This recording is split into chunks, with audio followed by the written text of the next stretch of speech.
कल आप लोगों को पढ़ाया गया था जो है इलेक्ट्रॉन सिद्धांत, तो आज है आवेशन चार्जिंग।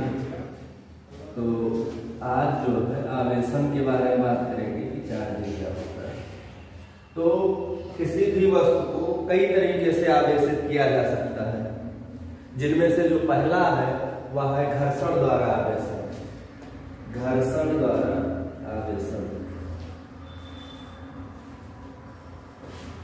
घर्षण द्वारा आवेशन। Charging by friction, charging by friction. तो क्या होता है घर्षण द्वारा आवेशन कैसे होता है? तो किसी वस्तु को आवेशित करना आवेशन कहलाता है। किसी भी वस्तु को आवेशित करना आवेशन कहलाता है। लिखते रहेंगे। तो सबसे पहला जो तरीका है किसी भी वस्तु को आवेशित करने का वह है घर्षण द्वारा आवेशन। तो घर्षण द्वारा आवेशन क्या होता है कि जब किन्हीं दो वस्तुओं को आपस में रगड़ा जाए, यानी आपस में घर्षण करवाया जाए, तो घर्षण करवाने के दौरान जो वस्तु आवेशित होती है तो उसको घर्षण द्वारा आवेशन कहते हैं। चलो लिख लेते हैं, लिख दे रहा हूं। जब किसी दो वस्तुओं को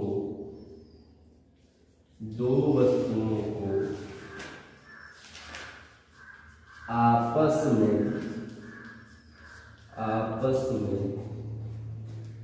रगड़ कर आवेशित किया जाता है, आवेशित किया जाता है,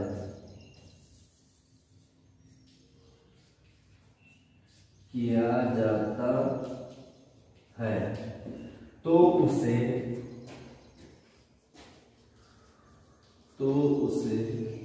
घर्षण द्वारा आवेशन कहते हैं।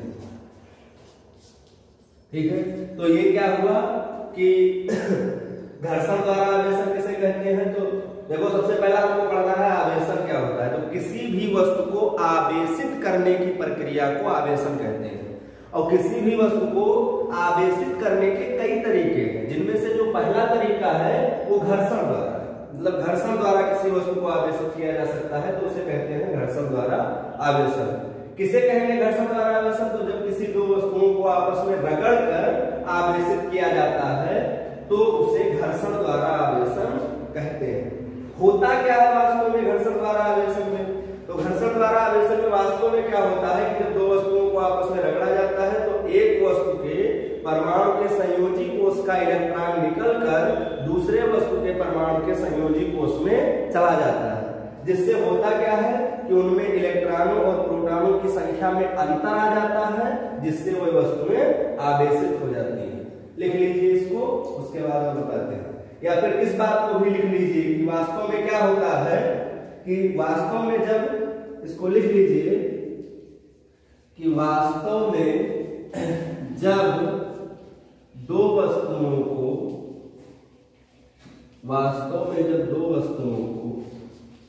आपस में रगड़ा जाता है तो उनमें से एक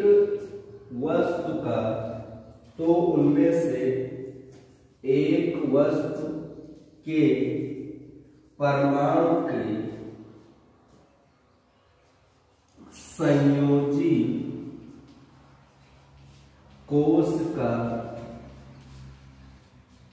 इलेक्ट्रॉन निकलकर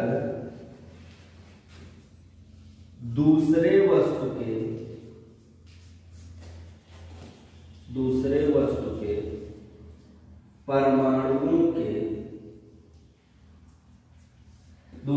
के परमाणुओं के संयोजी कोष में प्रवेश कर जाता है, प्रवेश कर जाता है। तो इस बात को नोट करेंगे जल्दी से, उसके बाद आगे बताते हैं।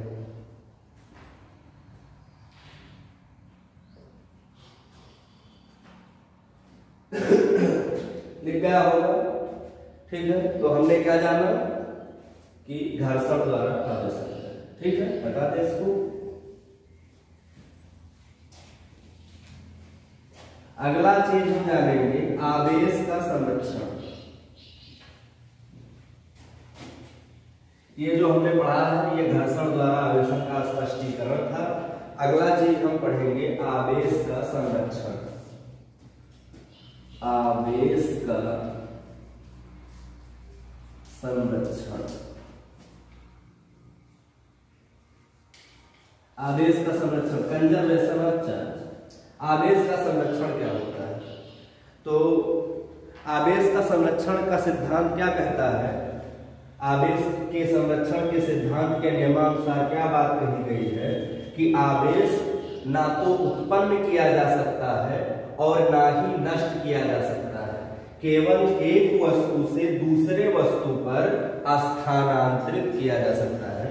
यही आवेश के संरक्षण का सिद्धांत है। तो यहाँ पर हम लिख देंगे कि आवेश के संरक्षण के सिद्धांत के अनुसार, आवेश के संरक्षण के, आवेश के संरक्षण के सिद्धांत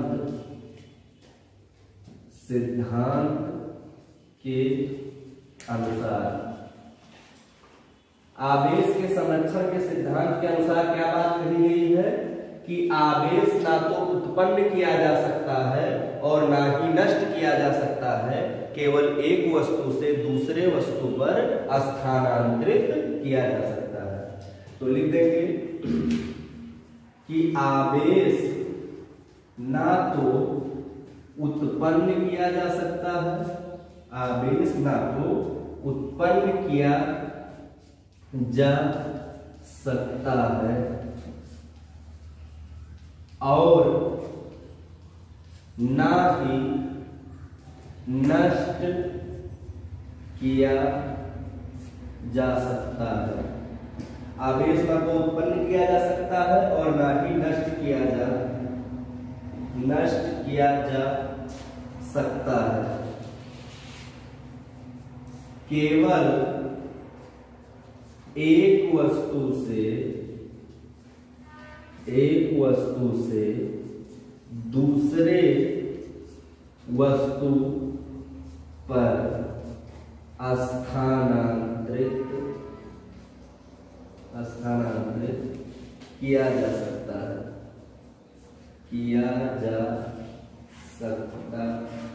है, तो ये बात एकदम जान लेंगे कि आवेश ना तो उत्पन्न किया जा सकता है, ना बनाया जा सकता है और ना ही नष्ट किया जा सकता है।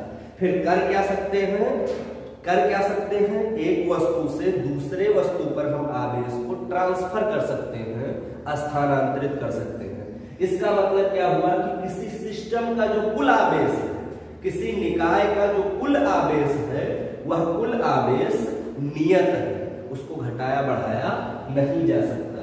यही आवेश के संरक्षण का सिद्धांत है। यानी यहां पर हम लिख देंगे कि अर्थात किसी विलगित निकाय का कुल आवेश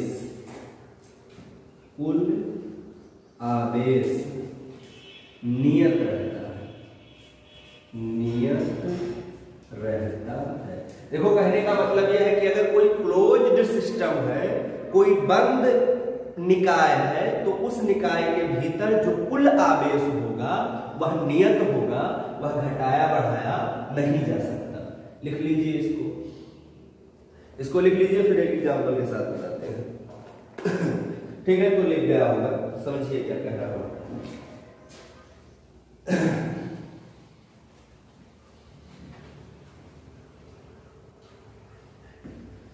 मेरे कहने का सीधा मतलब ये है कि किसी भी क्लोज्ड सिस्टम का, किसी भी विलगित निकाय का जो कुल आवेश होता है वह नियत होता है। मान लीजिए कि यह एक निकाय है और इस निकाय के भीतर 3 वस्तु है, ठीक है, 4 वस्तु है। एक वस्तु पर आवेश है 5 कूलम, ठीक है, एक वस्तु पर आवेश है 2 कूलम, एक वस्तु पर आवेश है -3 कूलम और एक वस्तु पर है आवेश 8 कूलम, ठीक है। ये इतने वस्तुएं किसी एक निकाय के भीतर बंद है, इन पर इतना इतना आवेश है और इसको अब जो है पूरा हिला दिया जाए फिर चले, तो अब क्या होगा कि अब फिर हिला के छोड़ दिया जाए तो फिर अब एक वस्तु होगा। अब क्या होगा कि कुछ आवेश इसका इस पर स्थानांतरित हो गया होगा, इसका इस पर, इसका इस पर, इसका इस पर, मतलब आवेश बदल गया होगा। लेकिन हम अभी देखेंगे कि जो टोटल जो है आवेश होगा, कुल आवेश होगा, वो नियत होगा। जैसे अब भी यहाँ पर 4 ही वस्तुएं हैं और हम देखेंगे कि एक वस्तु पर आवेश आ गया 8 कूलम या 6 कूलम, एक वस्तु पर आवेश आ गया 4 कूलम, एक वस्तु पर आवेश आ गया -3 कूलम। तो अब हमको बताइए कि इस वाले वस्तु पर कितना आवेश होगा। तो हम इस आवेश के संरक्षण के नियम के अनुसार बता देंगे कि इस वाले आवेश पर जो है, इस वाले वस्तु पर कितना आवेश होगा।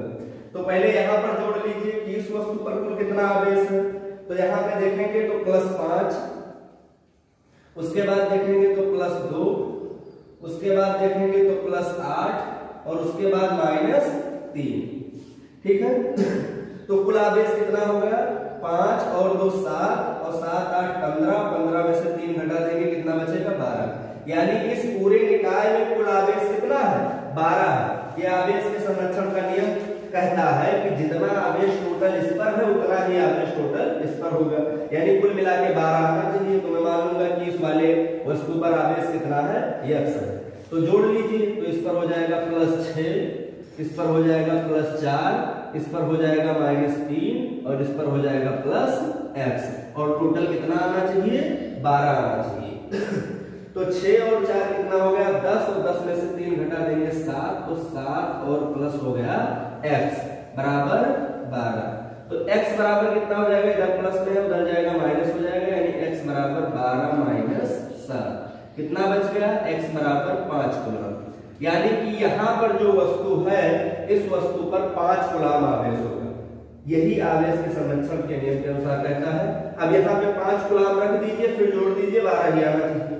तो कितना हो जाएगा 6 + 4 + 5 और -3 बराबर 6 4 10 और 10 5 15, 6 4 10 और 5 15 और 15 में से 3 घटाएंगे, कितना बचा 12।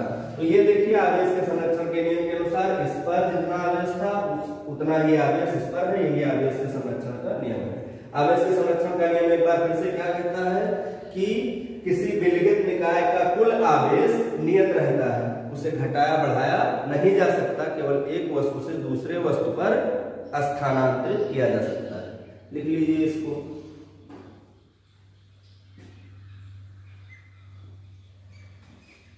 लिख गया।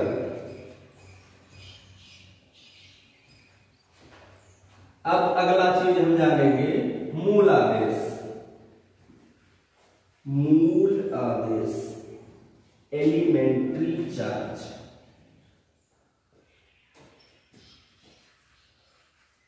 मूल आवेश, मूल आवेश क्या है?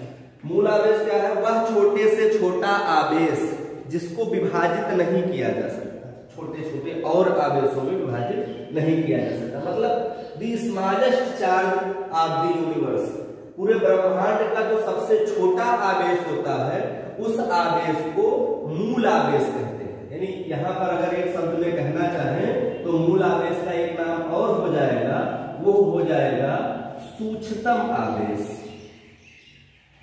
सूक्ष्मतम आवेश यानी सबसे छोटा आवेश। तो यहां पे डेफिनेशन लिखना चाहेंगे तो लिख लेंगे कि ब्रह्मांड का सबसे छोटा आवेश मूल आवेश कहलाता है। और मूल आवेश की खास बात क्या होती है कि उसको डिवाइड नहीं किया जा सकता, उसको बांटा नहीं जा सकता है।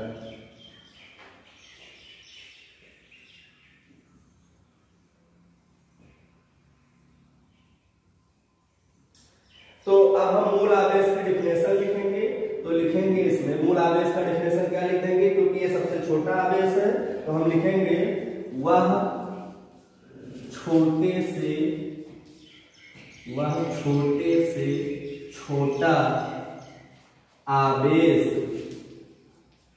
जो किसी वस्तु पर, वह छोटे से छोटा आवेश जो किसी वस्तु पर हो सकता है, जो किसी वस्तु पर हो सकता है, उसे मूल आवेश कहते हैं, उसे मूल आवेश कहते हैं।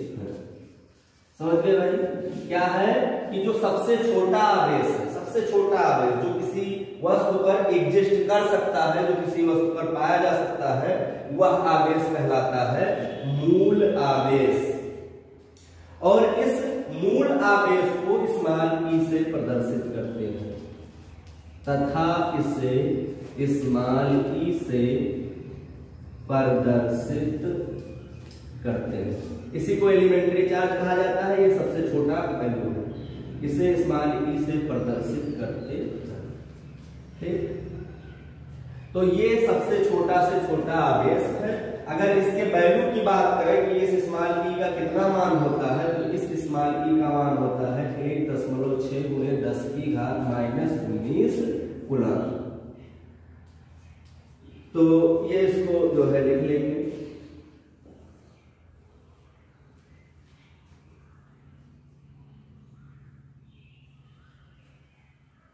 अब आगे बात करेंगे, इसको हटा देना है।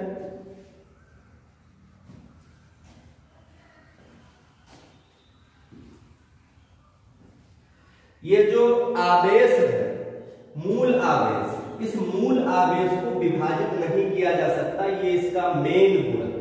इसका जो मुख्य गुण है वो ये है कि मूल आवेश को विभाजित नहीं किया जा सकता है। इसी कारण इसको जो है क्वांटाइजेशन भी कहते हैं, क्वांटीकरण भी कहते हैं। तो लिखो, इसको लिख लेंगे कि मूल आवेश को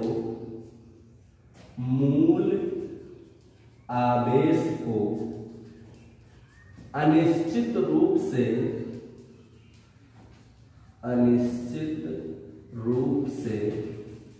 विभाजित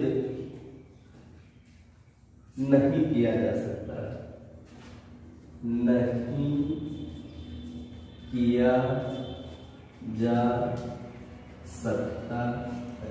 तो जो मूल आवेश है, इसका सबसे खासियत ये है, सबसे खास बात यह है कि मूल आवेश को विभाजित नहीं किया जा सकता, अनिश्चित रूप से विभाजित नहीं किया जा सकता। और आवेश के इसी गुण को क्वांटीकरण कहते हैं। आवेश के इस गुण को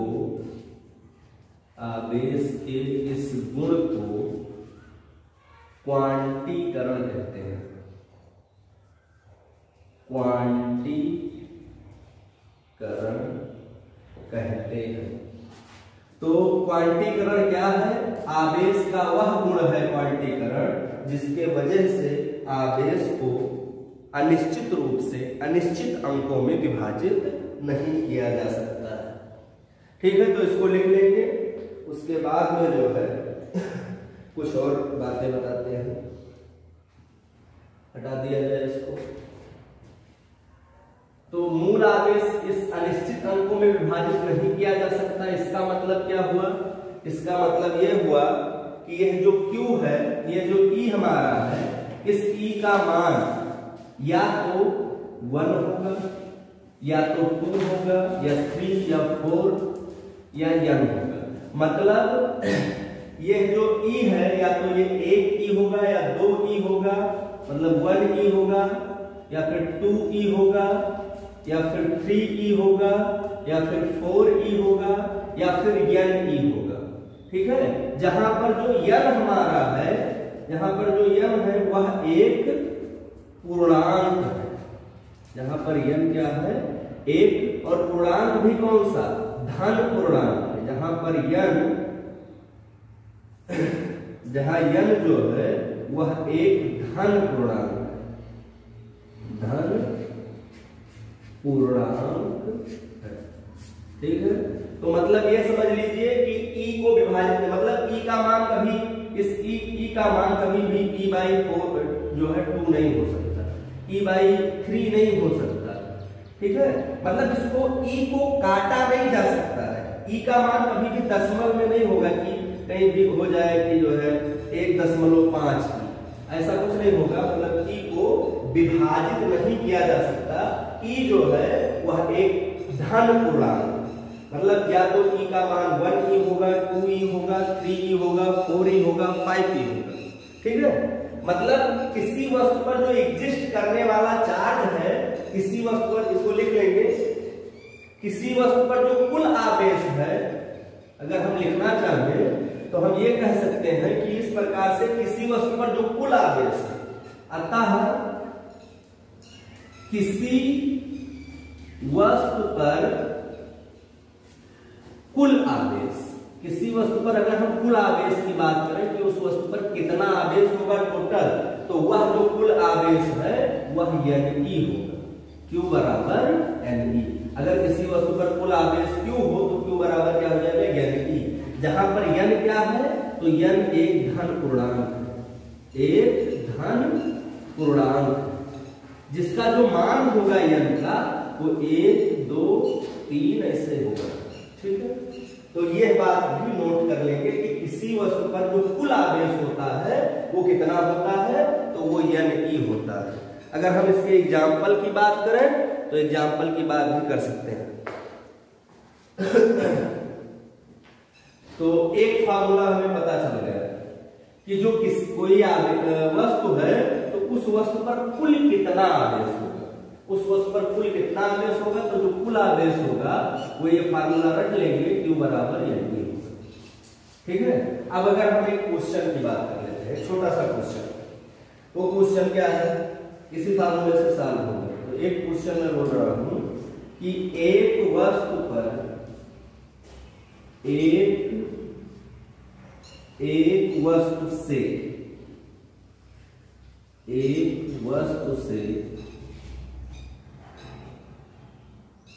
या एक वस्तु पर कर दीजिए, एक वस्तु पर 2.316 कूलाम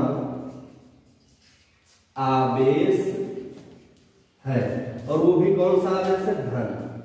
एक वस्तु पर +3.16 कूलाम आवेश है, तो ज्ञात कीजिए कि उस वस्तु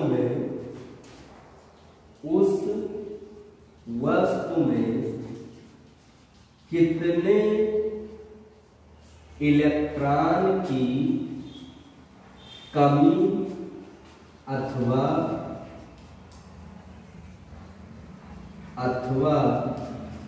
अधिकता है। ध्यान से समझो, क्वेश्चन क्या कह रहा है, क्वेश्चन कह रहा है कि एक वस्तु है और ऐसी वस्तु है जिस पर 3 अच्छा यहाँ पे थोड़ा और बढ़ा देंगे, 3.6 × 10⁻⁻19 कूलाम, ठीक है। ध्यान से समझो, एक वस्तु है जिस पर +3.16 × 10⁻⁻19 कूलाम आवेश है। ऐसा कहा गया है कि एक वस्तु है और इस वस्तु पर 3.6 × 10⁻⁻19 कूलाम का क्या है, आवेश है। तो हम, और वो भी धन आवेश है। तो हमको यह याद करना है, हमने बताया था कि किसी वस्तु पर आवेश क्यों आता है, क्योंकि उसमें या तो इलेक्ट्रॉन की कमी हो जाती है या फिर इलेक्ट्रॉन की अधिकता हो जाती है। तो हमें यह याद करना है कि बताइए कि इसमें इलेक्ट्रॉनों की कमी हुई है कि अधिकता हुई है, और अगर कमी हुई है या अधिकता हुई है तो कितने इलेक्ट्रॉन की कमी या अधिकता हुई है। तो यहाँ पे क्वेश्चन कह रहा है, इसको ध्यान से समझ लेंगे। इस वाले फार्मूले से कुछ बेसिक कॉन्सेप्ट से क्वेश्चन लगेगा कि एक वस्तु पर 3.16 × 10⁻⁻19 कूलाम का आवेश है, तो ज्ञात कीजिए कि उस वस्तु में कितने इलेक्ट्रॉन की कमी अथवा अधिकता है। ये बात तो तय है कि आवेश है तो मतलब उसमें या तो कमी हुई होगी इलेक्ट्रॉन की या अधिकता हुई होगी, ठीक। अब बात आते हैं कितने की, तो पहले सॉल्व कर ले कि कमी हुई है कि अधिकता हुई है। तो ध्यान दीजिए, मैंने बताया था कि अगर किसी वस्तु से इलेक्ट्रॉन निकाल लिए जाए, इलेक्ट्रॉन क्या किए जाए, निकाल लिए जाए, इलेक्ट्रॉन निकाले जाएंगे तो इलेक्ट्रॉन की क्या होगी, कमी होगी। और इलेक्ट्रॉन निकाल लिए जाते थे तो वस्तु कैसी हो जाती थी, धनावेशित। यानी जिस वस्तु में इलेक्ट्रॉन की कमी होगी वह वस्तु धनावेशित होगी, और जिस वस्तु में इलेक्ट्रॉन की अधिकता होगी वो वस्तु ऋणावेशित होगी। तो अभी हमने कहा है कि धनावेश है, प्लस चार्ज है, एक इसका मतलब क्या हुआ कि उससे इलेक्ट्रॉन निकले हैं। धनावेशित होने का मतलब उसमें इलेक्ट्रॉन की कमी है। एक क्वेश्चन सॉल्व हो गया, इसमें 2 क्वेश्चन पूछ रहा था, तो एक तो सॉल्व हो गया क्या कि इलेक्ट्रॉन में उसमें उसकी उस वस्तु में इलेक्ट्रॉन की अधिकता नहीं है, इलेक्ट्रॉन की क्या है, कमी है। कैसे जान पाए, क्योंकि वो वस्तु क्या थी, धनावेशित थी। अब हम सॉल्व करेंगे कि कितने इलेक्ट्रॉन की कमी है, तो ये कौन बताएगा। तो हमारे पास फार्मूला क्या है, हल सॉल्व करते हैं। फार्मूला हमारे पास क्या है, Q बराबर NE, ठीक है। अब यहाँ पे हम सॉल्व करते समय देखेंगे दिया है, क्या क्या दिया है भाई, तो दिया है क्या, कुल आवेश। कुल आवेश को किससे प्रदर्शित करते हैं, Q से। Q कितना दिया है साल में, 3.14 और गुणे 10 की घात -19 कूलम। उसके बाद क्या करना है, E भी दिया है, E की वैल्यू हमने बताई थी आपको कितना होता है, तो E की वैल्यू मैंने बता दिया था कि 1.6 गुणे 10 की घात -19 कूलम होता है। ठीक है, इतनी बात क्लियर हो गई, कोई दिक्कत तो है नहीं। उसके बाद में अब देखो यहाँ पे कितना था, 6, ठीक है। अब देखो, अब इतना हो ही गया है। अब आगे देखेंगे कि ये क्या करना है, यन, तो यन हमको क्या करना है, ज्ञात करना है। लिख लीजिए, इतना नोट करो, आगे बता रहा हूं, तो हटा दिया जाए इसको। अब देखो फार्मूला क्या है, जो बराबर है क्यू के स्थान पे क्या रख देंगे, तो क्यू के स्थान पे रख देंगे 3.1416 गुणे 10 की घात -19, और उसके बाद में जो है क्यू के स्थान पे ये रख दिया गया, यन को निकालना ही है, और ई के स्थान पे 1.6 गुणे 10 की घात -19।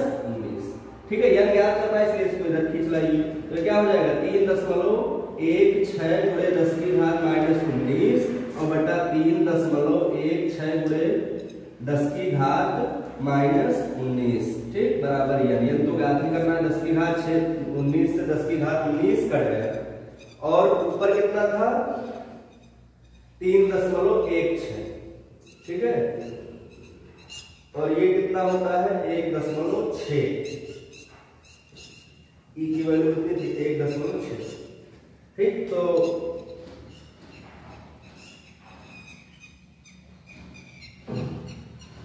क्यू का मान तो इतना ही दिया है, और इसका वैल्यू हो जाएगा 1.6, ठीक है। तो 1.6 जो है यहां से पॉइंट हटा देंगे, और यहां से भी जो है जैसे ही पॉइंट हटाएंगे एकदम छोड़ दीजिए, तो ये जो है एक इधर आएगा, तो ये 3.2 हो जाएगा जो है, और ये जब 2 हो जाएगा, एक अंक इधर से हटाना चाहे तो इधर एक ऐड कर देंगे, जैसे ही ऐड करेंगे तो ये 2 हो जाएगा, और जब ये 2 हो जाएगा तो अगले स्टेप में लिखे दे रहा हूं n बराबर 3.2 और गुणे 10 की घात -19, और बटे ये कितना था 1.6, पॉइंट हटाएंगे कट जाएगा 16, और ये तो कट ही चुका है, ठीक। तो 16 एकदम 16, 16 दूना 32, यानी n बराबर कितना आ गया 2, यानी कितने इलेक्ट्रॉन की कमी है, तो वो हो जाएगा 2 इलेक्ट्रॉन, n बराबर 2, ठीक। तो उस वस्तु में कितने इलेक्ट्रॉन की कमी थी, तो 2 इलेक्ट्रॉन की कमी थी। इसको लिख लेंगे, अच्छे तरीके से समझ लेंगे, नहीं समझ में आया होगा तो कमेंट में बोलेंगे, तो उसको फिर से जो है समझा दिया जाएगा, ठीक है। लिख लिए हो, और इसकी कॉपी बनाते रहिए और जो है लिखते रहिए, किसी चीज की दिक्कत ना हो, ठीक है। धन्यवाद।